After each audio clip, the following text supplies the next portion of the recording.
What is up? Thank you for coming to my channel, Prison POV. Shout out to the members of the channel. Shout out to the Point of View crew. And shout out the homeboy Littlewood from San Diego. None but the ultimate love and respect. Full blast, brother. You know what's up. And when I say love to the members, I'm not just saying it to waste my breath. I'm not just saying it because it sounds cool. I really love the members of the channel, and I wish I had more. I wish more people would push that join button, become a member, and slide on over. And of course, I love the Point of View crew. Now, with that being said, let's get into this video. And I'm going to ask the question, did I disrespect the Surenos? Did they get disrespected? Or did I? Who knows? Somebody did. I'm assuming. Let's just kick it off like this. So trip out. I'm in Kern County Jail D-Pod. Going to do a violation. They're offering me a year flat. I'm trying to get, and I ended up getting a year with half. I was battling it out because my violation, I had gotten into a fight. And the person I got into a fight with, the police report said they had a bloody nose. So it made it sound bad, like I busted their nose up, homeboy. And other stuff in the police report made it sound way worse than it was. Like the bloody nose. But no, they didn't get smashed, some broken bloody nose coming out the nostrils. I barely scratched them. Scratched them on top of their nose. Bloody nose, homeboy. Snarf, snarf. So they're trying to come at me with the max. You're flat. I'm fighting it. I want that halftime. Year with half. Now, when I first got in there was a gang of dope. The pod, all of D-Pod, was flooded because there was a chink in the armor, I guess you could say. There's no contact visiting, but app visits, when you visit through glass with the telephone, you know the whole get down. Where the glass, where that plastic glass met the metal in the corner, there was a gap. Somewhat of a gap. To where people were able to fill drugs, put dope, and do straws. Burn the straws at both ends and inside it barely through that crack. Dude, they got tremendous mileage out of that. They did that for a grip. The place was flooded. But an inmate, of all people, ended up dropping a kite and telling the cops, hey, they're getting all kinds of dope in through this hole and visiting. It's always the inmates, homeboy. Just like when I was at Soledad, you know, when you're in prison on the main line, they give you 2 new movies every week. One of the movies that week was Charlie Wilson's War. And in that movie, you get like a real quick, fast booby shot, homeboy. Some tits come on the screen for a nanosecond. And one of the inmates saw that and complained, dropped a kite. I think they might have even done a 602. Hey, this movie has the boobies on it. It shouldn't be allowed. I don't want to be seen it. Hey, bro, just because you don't like tits don't mean that we don't. We love them. That's the only reason I watched Charlie Wilson's War. Be that as it may, bro, the place was flooded. Someone snitched out. Now they took away the little hitting spot. Now there's really no dope. And I'm in there, dude, fighting my little violation. And then all of a sudden, I'm talking to my brother, who's on the streets. And he informs me that he has to go in and do a little chicken shit 5 days. For not reporting, he had the ankle monitor. He did some little small infraction. He didn't cross his T. He didn't dot his I. He didn't do something just right. And now they were mad at him. And he's going to have to come in and do 5 days. So he's like, bro, I'm on my way to do 5 days. I'm going to bring you in some dizzo, homeboy. I'm going to bring you in something. Because I'd been in there a couple weeks. I was still kicking. I was still coming off that garga. And he knows I would have loved a little touch of that Mr. Brownstone, homie. So I'm like, cool. Well, we ironed out the plan. He got the stuff together. He hooped it. He was coming in. Now, the only part of the plan where we didn't line up on, we were on different sides of this coin, homeboy. I wanted to go one way. He wanted to go another. See, I'm in the gang module. I'm in D-Pod. Now, my brother, since he's coming just to do a little 5 days, we're quite sure he's going to go to Mel Minimum, the farm. So he could bring me in all the clavos. He could pack his ass all he wants. But hey, how you going to get it to me when you're at the farm, Mel Minimum, and I'm in pre-trial D-Pod, the gang module? Like, bro, there's like a great distance, a great gulf between us, as it were. He's like, bro, I'll just do it through court. And you can, yes, but it's a little risky. And then plus whoever brings from court, I'll probably have to break them off. I'm like, no, bro. When you get arrested and you first go into county, take off on someone. Find a victim. Find some lame in the holding tanks before you even get suited out in your jail clothes and you're just first arrested and you're downtown. Take off on some lame, homeboy. And they're going to see that you're violent. They're going to see that you're crazy and you're coming in hot, kicking up dust. They're going to shoot you a D-pod. No way you'll go to a mil minimum. And then you'll be right there with me and you can hand it to me. Man to man, homeboy, face to face. He's like, nah, I don't like that plan. I don't want to take off for nobody. I'm going to go do my little chicken shit 5 days on a little chicken shit mil minimum, and I will send it to you through court.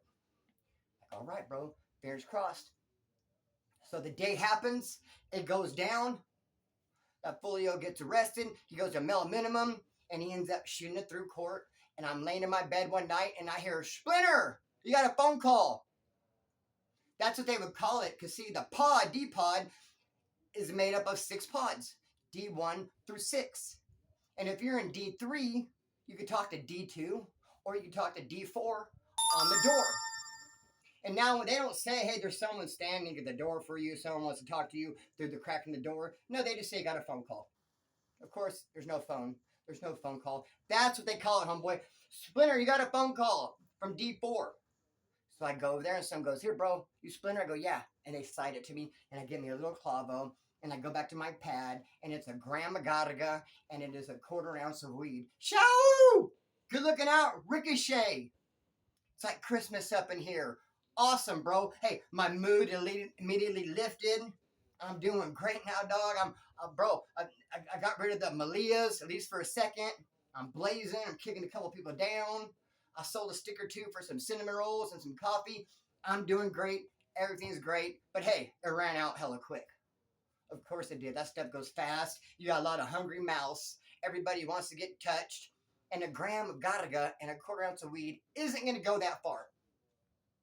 So just a couple days later, I'm talking to my brother. Well, not a couple of days. I have a bad habit of saying a couple of days. Dude, when I say a couple of days, that could literally mean 24 hours or 2 weeks. I really need to learn how to be more specific and not just sum it up with, hey, a couple of days. I would have to say a week and a half later. Because my brother already did his 5 days. He's already back on the streets, and I'm talking to him. I'm telling him, hey, good looking out. Thanks for shooting that in. He goes, hey, we're going to do it all over again. I go, why? What do you mean? He goes, I did the same thing. I got out for my 5 days. I didn't go back in and dot my I. I didn't go cross my T. I didn't do things just how they wanted. They're already looking at me. They're already looking for me, and they want me to go do 9 days now. They're saying the 5 wasn't good enough. They want to teach me my lesson. They bumped it up. I got to go do 9 days. I go, we can take care of me again? You going to come and pack? And he's like, yeah, bro. Do the best I can. And so I don't know if I brought it up to somebody, one of the Southsider homies. I don't know how it got out that my brother was coming back in and bringing more. I don't know if someone overheard me on the phone, like, whoa, your brother's coming back in, you're bringing more. Or if I came and said, dude, guess what? My brother's come back in. But it got out. And somebody approached me, a Southsider. One of them dudes who does big things out there. He has his hands in all kinds of cookie jars. He's got it going on. So he jams me up. He's like, hey, bro, if your brother's coming back in, tell him to go by my spot and I'll lace him up fat. I mean, I'm sure he'll do the best he can on his own. But last time he came in with a measly gram of black and a 1/4 ounce of some bud, bro, we could do way better than that. We could do way better than that. I can lace him up fat. I'm like, all right, dude, cool. Tell me what I got to do. What are we going to do? He's like, bro, a 1/2 ounce of crystal, 1/2 ounce of heroin, and an ounce of bud with some syringes and just the whole 9, dude. He's just laying it out there, just a little bit of everything or a lot of bit of everything. He was just going to make it a big old clavo. I'm telling my brother, hey, don't forget the baseline. This one might hurt a little bit. You really have to take time putting this one in, bro, because it's a big one. And it's going to hurt when it comes out. It's going to burn. So, get everything all lined out. My brother goes to these people's spot, and he just comes up fat, dude. Thousands of dollars worth of drugs to bring in. And then my brother went so far as to ask for cash. He said, I want cash. I got a couple things to handle. I need gas money, some other stuff. And they gave him $200 for his trouble. Dang, dude, my brother had some big balls on that one. I mean, I don't know if he had like a special sack or how he carried those big ass balls around, but bro, that takes a lot of nerve, more nerve than a broken tooth when they already laced you up $1,000 worth of drugs and then you ask for cash, especially when you know you're gonna burn them. That's right. That's what I said, especially when you know you're gonna burn them. Because I'm thinking that my brother knew he was gonna burn them when he was getting the stuff. Oh, did I spill the beans too soon? Didn't I not give a complete sentence? Maybe I forgot to mention, my brother burned us. Burned me. He went out there and got all the shiznit. He got his ass pat, and he did not come in. And I think that little bastard, that was his plan from the get-go. Not the get-go when he first brought me in that gram and that quarter ounce. No. But once he went to the spot, and they laced him up, and he's holding $1,000 worth of drugs, I think right there he's thinking to himself, "What damn? What damn, bro?" And he's supposed to go in the very next day and turn himself in, and he didn't. And of course, we're constantly calling the courts, asking for him. You know, calling the courts or looking it up online or calling home and having the old lady look it up. We're making the phone calls. We're doing our due diligence and we're looking for this fool and he's not in the system. And I'm sweating bullets. And I'm like, he'll be here, bro. He'll be here. And I'm just like, damn, bro, man. Dude, I could literally get unalived in this whole situation, bro. Think about it. I'm in there with these dudes. My brother just burns them for thousands. And I don't want to, bro, give you the end too soon. I don't want to spoil the end. But of course, naturally, they're going to think I'm involved. Why wouldn't they? So, dude, another day goes by. Another day goes by. We're looking for him. He's not in the system. Next thing you know, it's been 4 or 5 days, and I'm more nervous than a long-tailed cat in a room full of rocking chairs. I'm calling. He's not answering. Finally, my mom answers. Hello? I'm like, Mom. You know, where's Dustin at? Where's my brother? He's right here. I get him on the phone. I'm like, what the fuck, dude? What are you doing? Trying to get me killed in here? What the fuck? He's like, oh, my bad. I hurt my leg. I'm have to go to the doctor. I'm like, fuck your leg, dog. Cut that thing off. Amputate it above the knee. Wrap it up with some bandage. Maybe put some ice on it. Dude, fuck that leg. You got another one. Get your ass in here. Your leg, bro. What about my throat? About my jugular vein, dog. They're going to cut my head off in this bitch, dog. Homie, you got to make an appearance. Are you serious right now? I will, dude. I will. Ask Mom. I have a medical bracelet. You know, I went to the doctor. I said, I thought you said you were going to the doctor because your leg hurt. Now you're saying you're already there. So then what? You're gonna turn yourself in? It became a big wah. It became just a nightmare. 5, 6, 7, 8, 9, 14 days. He never does come in. And the only reason, dude, that I didn't get unalived, the only reason I didn't get killed in this whole situation is because the guy who slid all those thousands of dollars of drugs to my brother to bring in didn't tell anybody about it. He was like a lone wolf. He was a Sureño, but he wasn't real tough in the mix. You know, you had those Sureños, those gangbangers, those high-power fools that like kicked right here. He was on the fringes. He's one of those dudes that would like walk laps by himself. He did his own time, homeboy. I mean, he was representing the 13. He would be down to ride, but he wasn't all up in the mix. He didn't tell anybody, so nobody knew except him and I. And it made it real awkward and uncomfortable. And one day he did approach me and say, bro, are you involved? Straight up, Splinter. I know you're a man, dog. I know you're not going to look me in my eye and lie. Are you involved in this whole thing? And I said, no, absolutely not, bro. Why would I? What would I get out of it? I mean, I want the drugs to be in here. I don't want them to be out there with that sorry bastard. I want the fizz up. What good does that do me? I don't care if my brother's out there sitting fat. I don't care what he has. I want us to be doing good in here. So, bro, it made things very awkward, made things very uncomfortable for me. And then, to top it off, that dude who hooked my brother up with all that stuff didn't end up coming in up fat because he bailed somebody out. See, he had his hand in different cookie jars, like I said. He wasn't just counting on me and my brother to bring stuff in. He had other people bringing stuff in. And he had bailed this dude out. Since he's out on bail, he packed his ass, turned himself back in, bro, and came in with thousands of dollars worth of drugs. But guess what? I'm on NC status now. Yeah, that's right. Nothing coming. Since all that beeswax, that whole ball of wax went down with my brother, and my brother basically burned him, and now I'm assed out. You think he's going to be kicking me down and keeping me high? Never that, bro. And they had thousands of dollars. I had nothing coming. Even I was going to catch a chain to Wasco, and this fool told me, when you catch your chain to Wasco, come up to my cell, knock on the door, I'll shoot you a clavo of some shiznit to take to Wasco with you so you can get there and buy your hygiene. You can get there and be settled. I was like, all right, cool, man. So the day I'm going to Wasco, catch a chain, they crack my door. I go running up to his cell. I knock on it, and he slides me out a dirty pair of shower shoes. Here you go. Take these with you. I'm like, I kick him back under his cell door. Fuck those dirty ass shower shoes. I don't want those chunk claws, homeboy. Where's the sack? Oh no, I don't got it out right now. Dude, he got me back. He burned me. Gave me a little taste of what it's like thinking you have something coming and not get it. As if I needed a taste, bro. I had a mouthful. I tasted it all just as he did. So my brother burned me, dog. I've since forgiven him, but bro, he sure left me in a vulnerable position. Now trip on this. Trip on this, homeboy. Moving right along. In this next story, did I disrespect the Surenos or did I get disrespected? Iggity. It's trouble spitting that out. Did I disrespect them or they disrespect me? Trip out.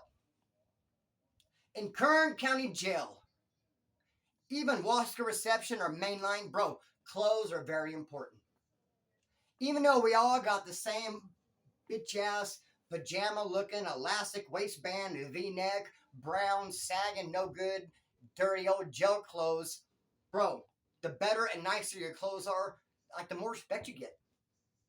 You're going to get more respect if you come walking out of your cell with brand new clothes that are creased and folded just right and you're put together and your hair looks good and you got deodorant on and you're clean and your cell's clean. Then if you come walking out of your cell with dirty ass, rumpled clothes, we call that a fireman. Looks like you came sliding down the pole. Because firemen sleep in their clothes, homeboy, fully dressed. That way if a 9-alarm fire kicks off, they don't have to get dressed. They are dressed. You don't have to get ready if you stay ready. And they wake up and they slide down the pole and they show up at the fire, homie, booted and suited. So in jail, if you sleep in your clothes and you look wrinkled and rumpled and frumpled, they're going to call you a fireman. And it's not a compliment. So the better your clothes are, bro, the more respect you got coming.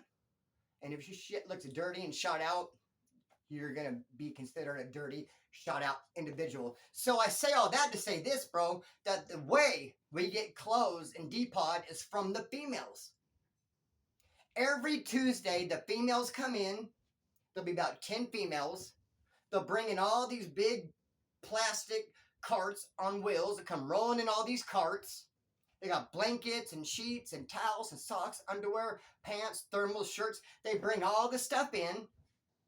And then if you turn something in, you get something back. But a lot of times people don't want to turn stuff in because you might get something worse back. If you somehow, through the luck of the draw, get a nice shirt, you're going to keep it, maybe keep washing it in the shower. You wouldn't turn a nice shirt in and then get a shitty one back because you don't know what you're going to get back unless the girls are looking out for you. Unless you have like a little like one-on-one, like, hey, I see you. Unless you like talking to them, they're like, cool, hey, Spoon, I got you. Unless you're talking to them and have a rapport with them, you don't know what you're going to get.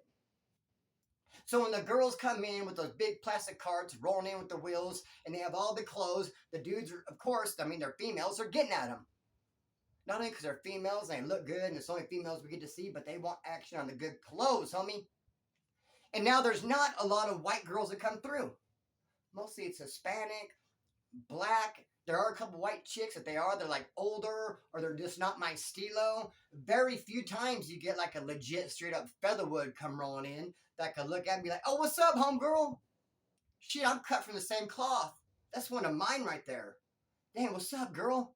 And there was a girl like that came in, that came in with some tattoos. I think her hair was dyed blue. She had some piercings, homeboy. She didn't have the piercing jewelry, had combs in his place, but I could tell there was little holes in her eyebrow. Homie, that's my stilo. Now we're talking. Now I might actually be able to get some cool clothes, homeboy. So I see this chick and she comes up to my cell and I'm like, hey, what's up? Hey, can I get a good thermal? And she just shines me. Straight shines me, bro. Comes up to my cell. I turn my clothes in. I turn on my charm. I give her a smile and a wink. And I'm like, hey, what's up? Can I get a good thermal? Can I get a... Puts me on the shine. Takes my clothes. And the shit she gives me back is just nothing. Run of the millin. Stretched out, worn, and rugged. So I'm like, damn, okay, I ain't tripping. But the next week I see her, now I'm going to really get at her. Last time I didn't really, I just kind of like, hey, now I'm going to be way more assertive. I'm going to make eye contact and I'm going to say, hey, get her attention and say, what's up?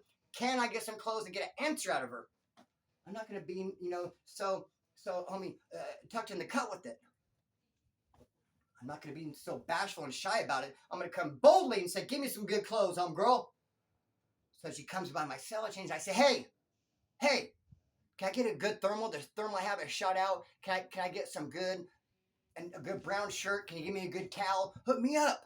Can I get some better socks? She takes my stuff, don't even say nothing to me, and brings me old rugged bullshit. Again, showing me no love.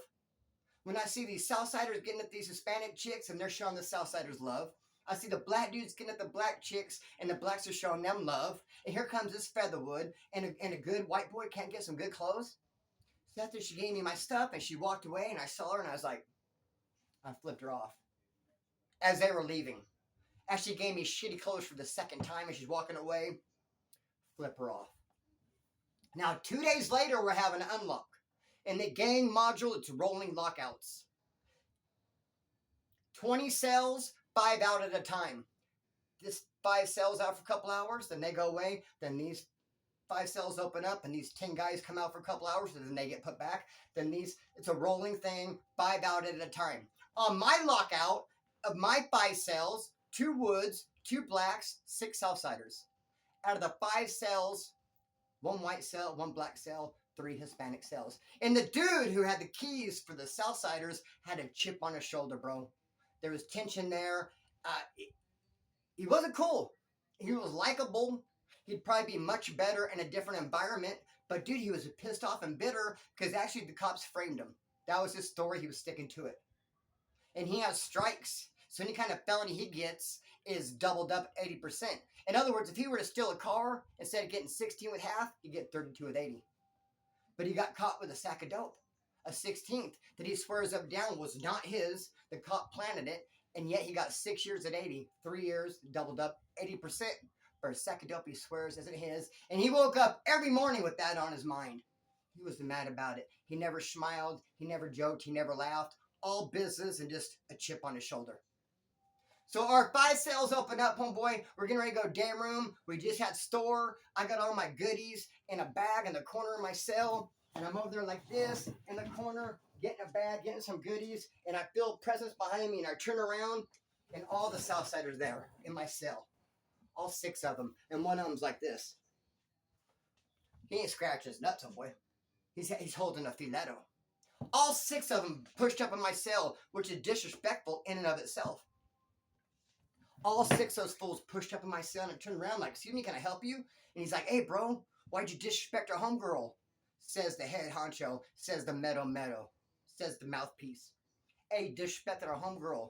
You're gonna have to get handled, Splinter. He goes, I like you, bro, but you've gone too far, bro. It's on the cracking. What do you have to speak? What do you have to say for yourself before we put the smashing on you? And I'm like, chill out, dude, tranquilo. Tranquilo, what are you talking about? He's like, you flipped off our homegirl.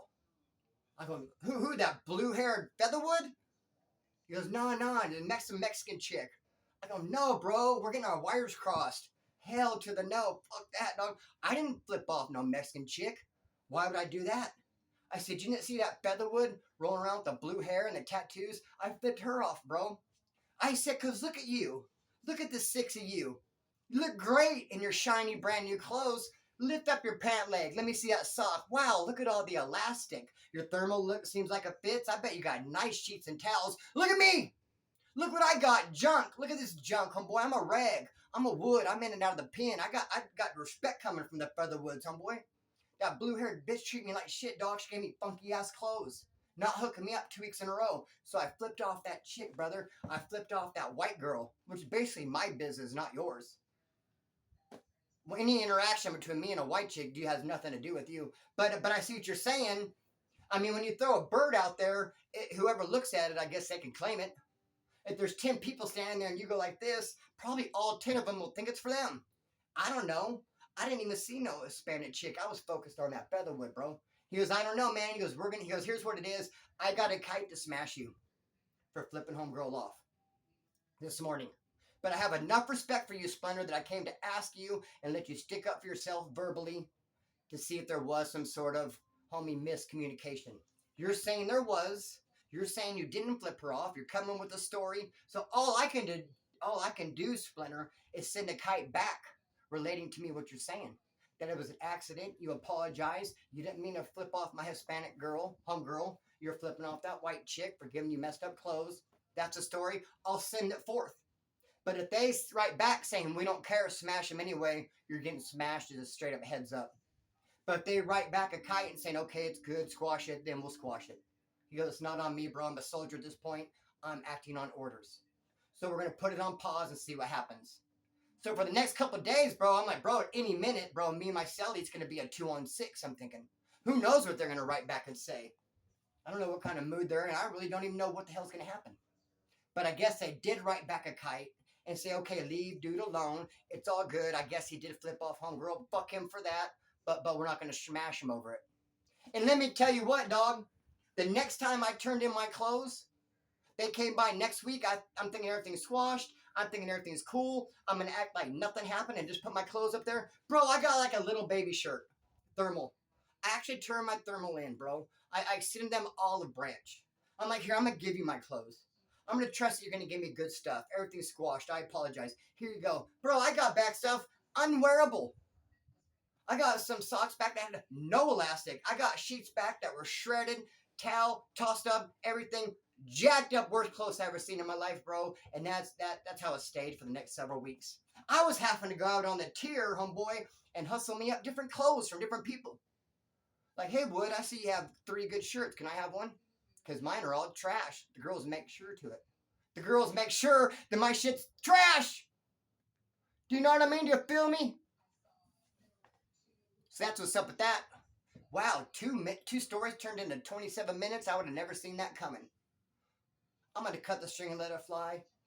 Peace.